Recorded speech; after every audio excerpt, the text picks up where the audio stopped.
역사의 비밀 그랬습니다.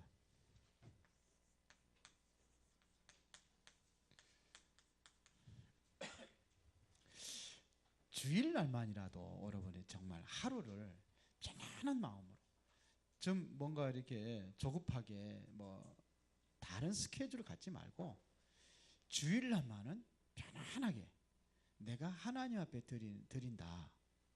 주의 날이라면서요. 내 날이 아니라 주님의 날로 이렇게 다 주님의 날이지만 그래서 그렇게 한번 여러분들 집중하는 그러한 시간을 가져보시기 바랍니다. 이번에 계속해서 원래 RUTC 우리 뉴스를 못 들었잖아요. 계속 주로 이제 그 현장에서 이제 전도 운동에서 승리한 사람들은 한 사람씩 계속 나오거든요. 하나 같은 것이 있습니다. 그게 뭐냐면 매일같이 말씀의 흐름을 타고 있다는 겁니다. 기도의 흐름을 타고. 그렇기 때문에 이게 주일이 성공되지 않으면은 평일날 성공하기가 힘들죠. 그래서 집중하는 시간을 계속 가지시고 중직자 모임에도 여러분들 빠짐없이 다 참석하시기 바랍니다. 그래서 중직자 카톡방을 만들려니까 자꾸 이게 중직자 방 이렇게 했더니 그게 안 되네. 누가 좀 잘 만든 사람이 있어. 은혜로운 교방 그게 만들었는데 이게 안 되네요. 뭐가 잘못됐는지. 중직자 방으로 만들어서 그래서 중직자들은 같이 소통할 수 있도록 뭐 교사방도 있고 다 있는데 중직자 방이 없어요. 그래서 하나님의 앞에 집중하는 그런 편안하게 그렇게 한번 해보세요. 우리 전도자의 누림인데 지금 누리기 위해서는 뭐가 회복이냐? 우리 가장 근본부터 우리가 회복하자는 겁니다. 근본. 이번 주 강단 말씀이 근본 회복 아닙니까? 이게 회복이 돼야 되는 거예요. 근본 뭐예요? 창세기 1장 27절 회복이거든요. 그런데 빼앗겼습니다. 언제? 창세기 3장에. 그래서 그리스도 언약 붙잡으라는 거고 또 빼앗겨버렸어요. 에덴에. 하나님과 에덴을 뺏겨버린 거예요. 그걸 회복하기 위해서 에덴이 원래 하나님의 나라잖아요. 그래서 하나님 주신 말씀이 뭡니까? 사도행전 1장 3절이요. 그런데 이게 뭐냐? 이게 또 타락을 해가지고 전지가 흐트러져 버렸잖아요. 그래서 하나님께서 성령을 통해서 전지에 가서 이 모든 사람을 살리게 하겠다는 게 이게 성령 충만이거든요. 맞죠? 그게 우리가 회복해야 될 거예요. 그래서 여러분들이 영적인 힘을 얻는 시간이 되어져야지만이 하나님께서는 절대적인 하나님의 우리 은혜로운 교회에 대한 계획이 있거든요. 그걸 하는 겁니다. 그 시급한 문제가 있기 때문에 여러분들이 반드시 뭐냐면 힘을 얻어야 돼요. 왜? 시급한 것이 있어요. 그래 하나님의 절대 계획이 맞다면은 도전하는 겁니다. 이제 우리 교회 이제 새롭게 우리 이제 리모델링을 좀 새로 이제 하려고 하는데 우리 벌써 성전부터 본당부터 하자. 근데 아니라 하나님께서 준비해 놓은 것이 렘넌트 거기다. 그거 먼저 준비했는 대로 우리가 인도받는 것이다. 그래서 다음 주에 우리 이제 장로님들이 이제 결정하면은 이제 본격적으로 진행할 계획을 가지고 있습니다. 이게 도전하는 겁니다. 맞다면은요. 그런데 우리가 뭐가 있냐면 묶인 것이 있단 말입니다. 뭔가 묶였어요. 묶인 것. 이거부터 풀으라는 거예요. 이것부터 풀려야 됩니다. 그러기 위해서는 우리가 하나님의 말씀을 어디에 새겨라? 영혼에 새겨라 이거예요. 그래서 항상 말씀 속에 있도록 만들어라 이거거든요. 렘넌트 그렇게 만들어야 됩니다. 그럼 여기서 하나님께서 우리에게 준비하신 천년의 응답이 있어요. 내가 하나님이 주신 1000명을 발견할 때에 이게 천년의 응답이 이루어지는 겁니다. 이거 누려야 될 거 아니에요.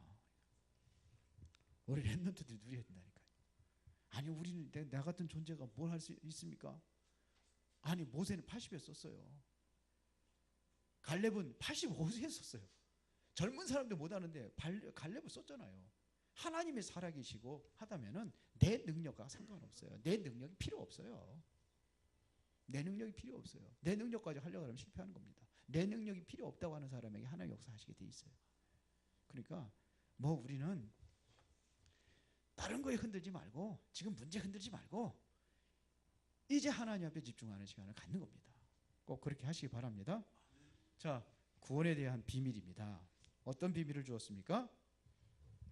첫 번째로 전도의 비밀을 주었다.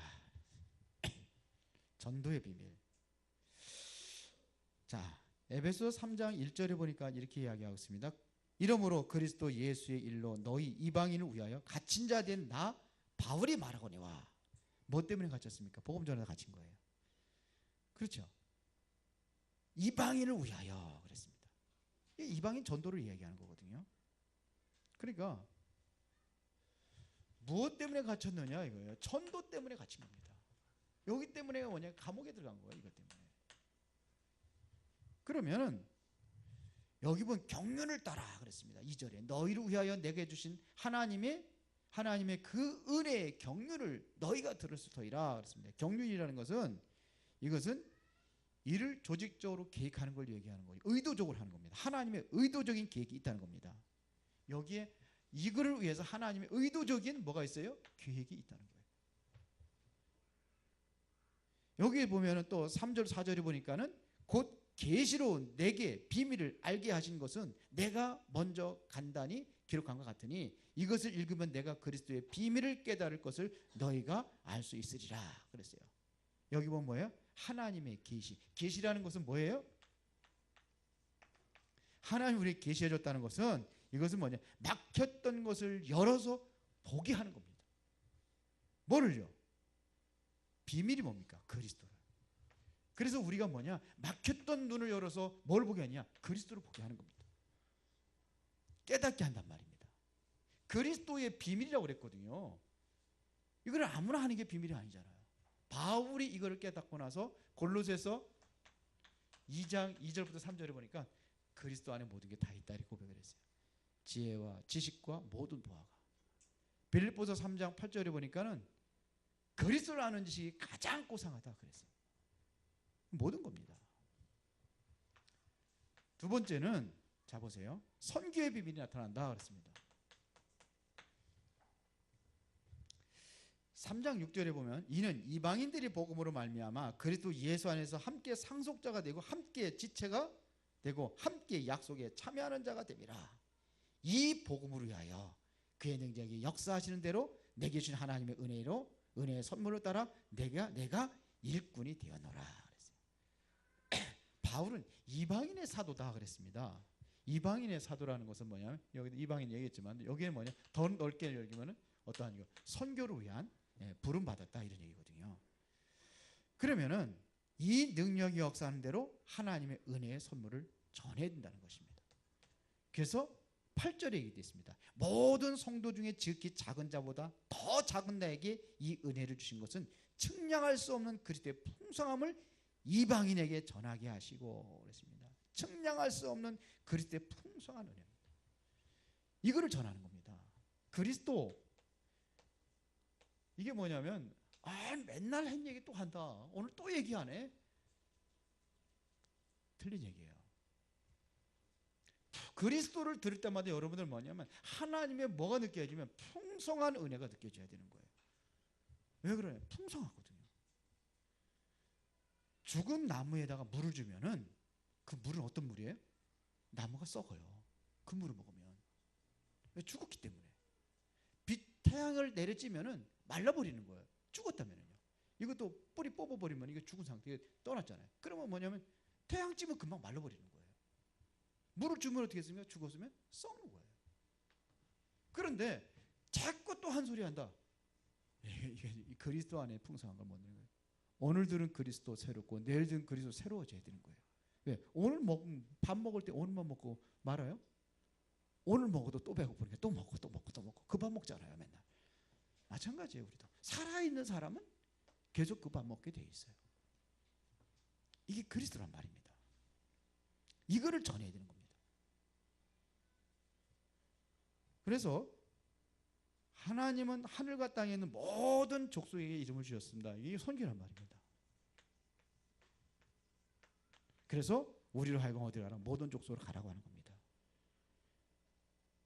그래서 14절에 그러므로 내가 하늘과 땅에 있는 각 족속에게 이름을 주신 아버지 앞에 무릎을 꿇고 비노니 그 영광의 풍성함을 따라 그의 성령으로 말미암아 너희 속사람을 능력으로 강건하게 하시며 그랬습니다. 그 모든 이게 선교예요. 그리고 세 번째는 사랑의 비밀을 나타낸다 그랬습니다. 사랑의 비밀을 나타낸다. 그래서 17절에 믿음으로 말미암아 그리스도께서 너희 마음에 계시게 하시었고 너희가 사랑 가운데서 뿌리가 박히고 터가 굳어져서 그랬습니다. 사랑 가운데 뿌리가 박혔다 그랬습니다. 굳어지고 그 다음에 18절에 보니까는 능히 모든 성도와 함께 지식에 넘치는 그리스도의 사랑을 알고 이게 그리스도의 사랑이 어떤 사랑이냐 이거예요. 우리를 위해서 십자가 못 박혀 죽으신 그 사랑을 얘기하는 겁니다. 그래서 이 그리스도의 사랑은 우리가 그 넓이와 높이와 이것을 측량할 수 없는 사랑이다 이거예요. 측량이 불가능한 사랑이다 이거예요. 아무리 바다가 깊어도 그 바다는 측량할 수가 있잖아요. 어떻게 깊은 데는 뭐 엄청이 뭐 몇 킬로씩 막 들어간다고 그러는데 측량할 수 있잖아요. 암만 깊어도. 근데 하나님의 사랑이 그리스도를 보내준 이 사랑은 측량할 수 없는 사랑이다 이겁니다. 이 사랑의 비밀을 나타낸다 이거예요. 그래서 우리는 이 구원의 역사의 비밀 이건 최고 것입니다. 그래서 우리는 진정한 감사가 되어야 돼요. 어떠한 것이 어떠하지 우리는 감사하시는 사람이 되어야 돼요. 왜? 측량할 수 없는 그 사랑이 이 안에 담겨져 있으니까요. 그렇죠. 이것이 바로 우리에게 누리는 가장 큰 이게 뭐로 되느냐? 하나님의 은혜로 된 거기 때문에 우리는 감사할 수밖에 없는 겁니다. 그렇죠. 여기서 이게 감사가 된 사람에게 하나님께서는 이러한 사람들을 통해서 뭘 주느냐? 말씀을 주는 거예요. 이거를 통해서 뭐냐면 우리가 하나님 앞에 기도하는 겁니다. 이거를 집중이라고 하는 겁니다. 그렇죠. 여기서 뭐가 되느냐? 실제적인 치유 역사가 일어나고 뭐를 보느냐? 이제는 미래가 준비되는 겁니다. 그래서 기도에서는 제일 먼저 뭐가 되는 거예요? 감사해요. 5가지 기도의 비밀이에요. 이 축복을 누리시기를 바랍니다. 하나님 감사합니다. 오늘도 소중한 응답을 누리는 복된 시간이 되게 하옵소서. 지금은 우리 주 예수 그리스도의 은혜와 하나님 아버지 극진하신 사랑하심과 성령님의 교통 역사하심이 구원 역사의 비밀을 알고 이 속에서 전도와 선교와 하나님의 사랑의 비밀을 찾아 증가하는 전도자가 되기를 원하는 모든 성도들 머리 위에 가정과 현장 위에 지금부터 영원토록 항상 함께 계실지어다. 아멘. 자, 우리 중직자 메시지